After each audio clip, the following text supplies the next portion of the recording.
And hello once again guys, AORN here with another PvP guide, this time for Frost DKs. In my last guide video for Unholy, I promised you guys that I would make a Frost guide, and I'm here to fulfill that promise. Right, so let's get started with the talents first. So guys, Frost is actually one of the most powerful melee classes right now, if you play it right, due to nerfs to other classes and comp wise. Right, Frost is in a very good spot. Now for our first row of talents, we have Shattering Strikes, we have Icy Talents, and Runic Attunation. So Shattering Strikes, if there are 5 stacks of razor eyes on the target, Frost Strike will consume them and deal 60% additional damage. This talent isn't bad, but you want those 5 stacks of razor eyes on the target because they increase your damage. And whenever you Frost Strike, if you remove that, you have to reapply it. So we don't want to use that. What we want to go with in this row is Icy Talents. Frost Strike also increases your melee attack speed by 12% for 6 seconds, stacking up to 3 times. Alright guys, so that's 36% attack speed increase. Right, this is currently the best talent in this row, and you should take it at all games. Okay, moving on to the next row, we have Freezing Fog, Murderous Efficiency, and Horn of Winter. Horn of Winter is trash. Forget that talent exists. Murderous Efficiency, consuming Killing Machine, has a 50% chance to cause you to gain 1 rune. This talent sadly isn't viable anymore, which leaves us with the only valuable talent in this tier, which is Freezing Fog. Howling Blast and Frost Fever deal 20% increased damage. Very important guys, right? Because those of you who are familiar with Frost DKs, you know that whenever you obliterate, you have a chance of getting a Rhyme proc that makes your Howling Blast deal like more than double the damage, and that proc benefits from this talent. So if your Frost Strike passively deals 20% increased damage, then the proc will multiply that additional 20% damage. This is the best talent in this tier. Moving on to the next tier, we have Icecap, Glacial Advance, and Avalanche. Icecap isn't a bad talent. It makes your Frost Strike and Obliterate critical strikes reduce the remaining cooldown of Pillar Frost by 1 second. This isn't bad, but most comps that you want to run as a Frost DK, which is usually Destro Shadow Cleave, DH DK, comps like that, they rely on setups for you to get the kills, and your Pillar Frost is on a minute cooldown, right? And it's pretty bad if you don't line that 1 minute cooldown with CC. So Pillar Frost is more reliable in 1 minute rather than a random cooldown, you know, just so you could coordinate with your team better. So I don't recommend Icecap. We have Glacial Advance, which is also trash. Forget this talent exists. And the best talent in this tier is Avalanche. While Pillar Frost is active, your melee critical strikes cause jagged icicles to fall on your nearby enemies, dealing 62k and 154 frost damage. This might seem like it's small amounts of damage, but you have to keep in mind that since you're playing with Icy Talents, that attack speed buff will allow you to get a lot of Obliterate crits, you know, and Frost Strikes. So you'll be hitting really fast, which means this will be falling on people's heads constantly, and it's a very good damage increase for you. For our other tier, we have Abominations Might, we have Blinding Sleet, and Winter's Coming. You do not want to run Abominations Might. It's not good. The choice is between Blinding Sleet and Winter is Coming. Blinding Sleet targets in a cone in front of you when you're blinded, causing them to wander disoriented for 4 seconds. Damage may cancel the effect. I repeat, it may cancel the effect. It may not. Now, the only situation that you might want to take Blinding Sleet is if you're playing a comp like The Walking Dead that the monk has 2 stuns, and you have a healer that also has a stun if you're playing with a pally, right? And you don't want your Winter's Coming stun to DR the monk's stun, because that will ruin the setup of the comp. So you could usually do like, the monk can sap the healer, you could grip the healer into the DPS, use Blinding Sleep to keep them from running into a monk stun, and then you guys burst. This is a very powerful talent if used that way. If you're playing more of a Shadow Cleave type comp that doesn't have that many stuns, then you definitely want Winter is Coming. Enemy struck 5 times by Remorseless Winter while your Pillar Frost is active is stunned for 4 seconds. This is a very, very powerful talent, and if used correctly, it can land you a ton of kills and create a whole bunch of pressure for your team, right? So I recommend Winter is Coming, and if you're playing Walking Dead, Blinding Sleep. Okay, moving on to the next role. Volatile Shielding. Your anti-magic shell absorbs 35% more damage and generates 100 additional runic power. This talent is pretty good against double caster teams, right? But I really don't recommend it versus melee, because of course melee doesn't do magic damage, right? We have Permafrost and Inerexible Assault. Inerexible Assault, while in combat with no enemy within 8 yards, you get Inerexible Assault. Every 1 second, each stack causes your next auto attack to deal 124 additional frost damage. So just think about this, guys. Your auto attacks usually hit for around 150 to 200k, alright? Now imagine stacking this 20 times, 10 times. You know, you could hit over 700k with an auto attack when you finally connect on the target.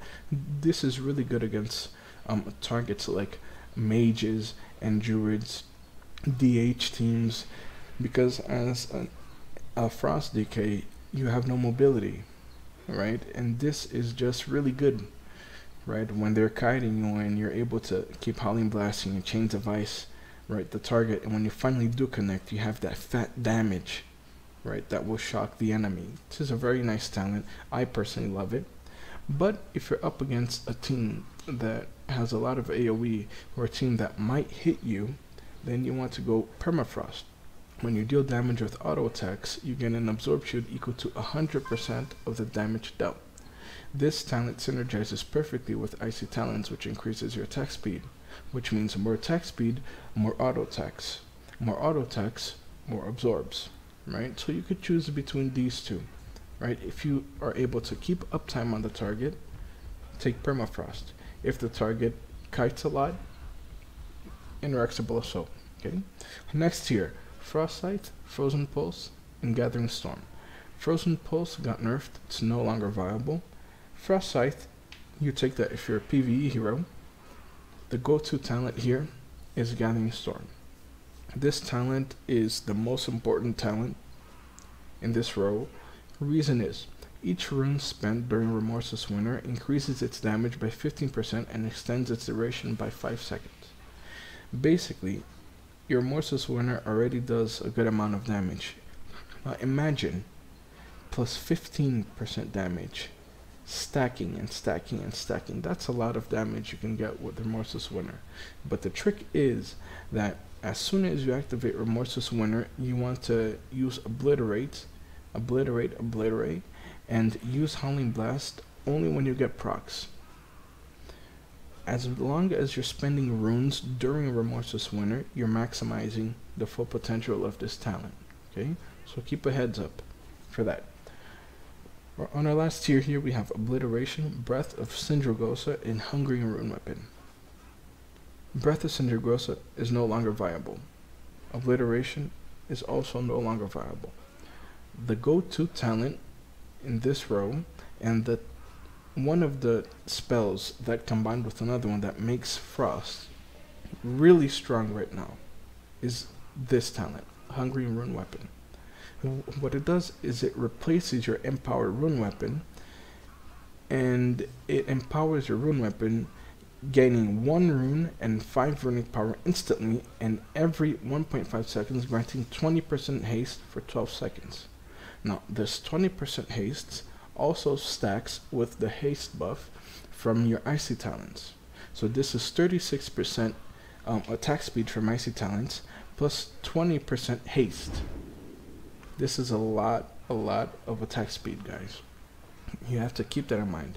The only downside is that this talent is a 3-minute cooldown, so it won't always line up for your Pillar of Frost unless you take overpowered rune weapon, which reduces the cooldown of your hungry rune weapon by 2 minutes, making it 1 minute and lining it up perfectly with your Pillar of Frost.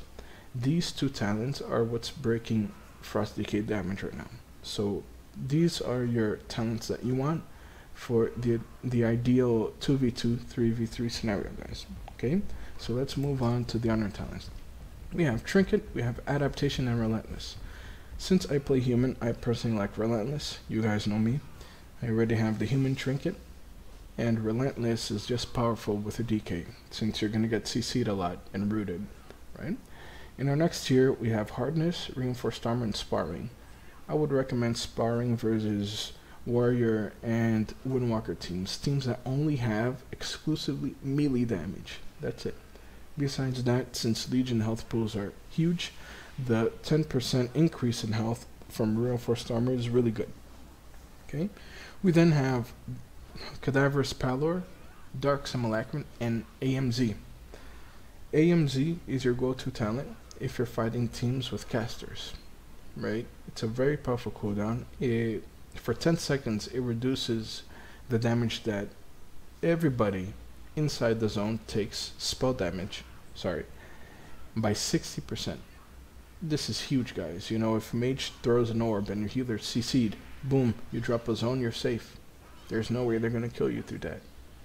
You know, if a Shaman pops Bloodlust, since most of his procs have magic damage attached to them as buffs, a lot of his damage will be reduced. It might give you that window of opportunity for the healer to come out of CC and top you. Important talent. If you're up against teams that don't have spell damage, take Dark Simulacrum. Time your Dark Simulacrum. Use it on the healer. You might get a PS. You might get a powered barrier or whatever that priest ability is called. You might even get another CC. You might steal a Cyclone, use it on the healer against himself. Right? So depending on the comp, if you're fighting casters, AMZ. If you're not fighting casters, Dark Simulacrum. Okay?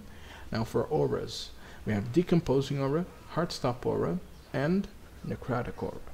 If you're playing with a caster, you want to take Necrotic Aura.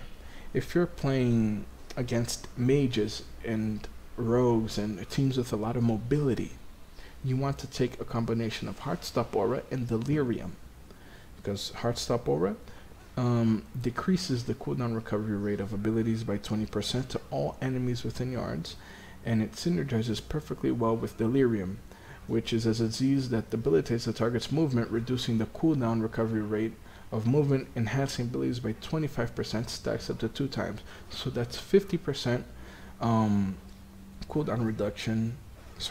increase, on the enemy's abilities by 50%, plus another 20% on top of that. So that's 70% cooldown increase on the enemy's mobility, which, if you know, arcane mages are stupidly broken right now because of their mobility. So a 50% reduction on that mobility can be game breaking, guys. You will see a bit of a difference without Frozen Center, but it's worth it if you think in a team mentality. Now, it's not always about you locking your target and doing stupid damage. You know, you have to think as a team, set up with a team. You know, if you're playing with a lock, the less mobility they have, the less they can run away from a Chaos Bolt. You know, think as a team. Okay. We then have Frozen Center. Your Mortis Winter freezes all targets within 10 yards, rooting them in place for 4 seconds on cast. This is definitely the default talent right here. This is a really powerful talent. Since you have no mobility, a AoE snare is really good for you as a DK. You know, you want this. Take this. Death Chill isn't viable anymore. Don't even bother with it. And for our last tier, we have Overpowered Rune Weapon. Synergizes perfectly well with Hungry Rune Weapon. That is your go-to talent. Okay, guys? So let's take a look at our macros now. Okay. Now, here we have Chains of Ice macro. Right. This is really good. You set the healer to focus. Right. You could just keep a Chains of Ice on him. You know, if you see a priest going to fear your healer, you know, you just hit this macro, put a Chains of Ice on him. You know, if you guys make swaps to the healers and you can't connect, but your other DPS can, you know, you just try to throw this on the healer to make it difficult for him to run to the pillar, right? Here we also have a Pillar Frost macro, which macros Hungry Rune Weapon and the Pillar Frost together, so that when you pop it, it activates the pillar and the empowered Rune Weapon, so you deal a shit ton of damage, right? We also have our Focus Kick macro right here. Alright, when the healer is close to you, within range of your kick, you don't even need to target him. You just press this button, it'll lock him out. Alright guys? Now, oh, sorry about that. And Focus Death Grip. This guy, as I told you in my last video, it's about the same as the Focus Grip for Unholy. Right? Now, one important thing that you guys have to keep in mind as a DK is that it's not always about dealing massive amounts of damage, right? Sure, your role in the comp is to apply pressure, but the way and when you apply pressure, that is the key between you being at 2k and you being above 2400. Think about it. If you just grip the enemy, pop Pillar Frost, okay then, the healer will just bop him or the healer will sack him. Alright. Now, if your teammate CCs the healer and then you pop Pillar Frost on the DPS, the healer will have to trinket in order to heal the DPS because your damage is retarded. Right? These are some of the things that you have to keep in mind as a DK.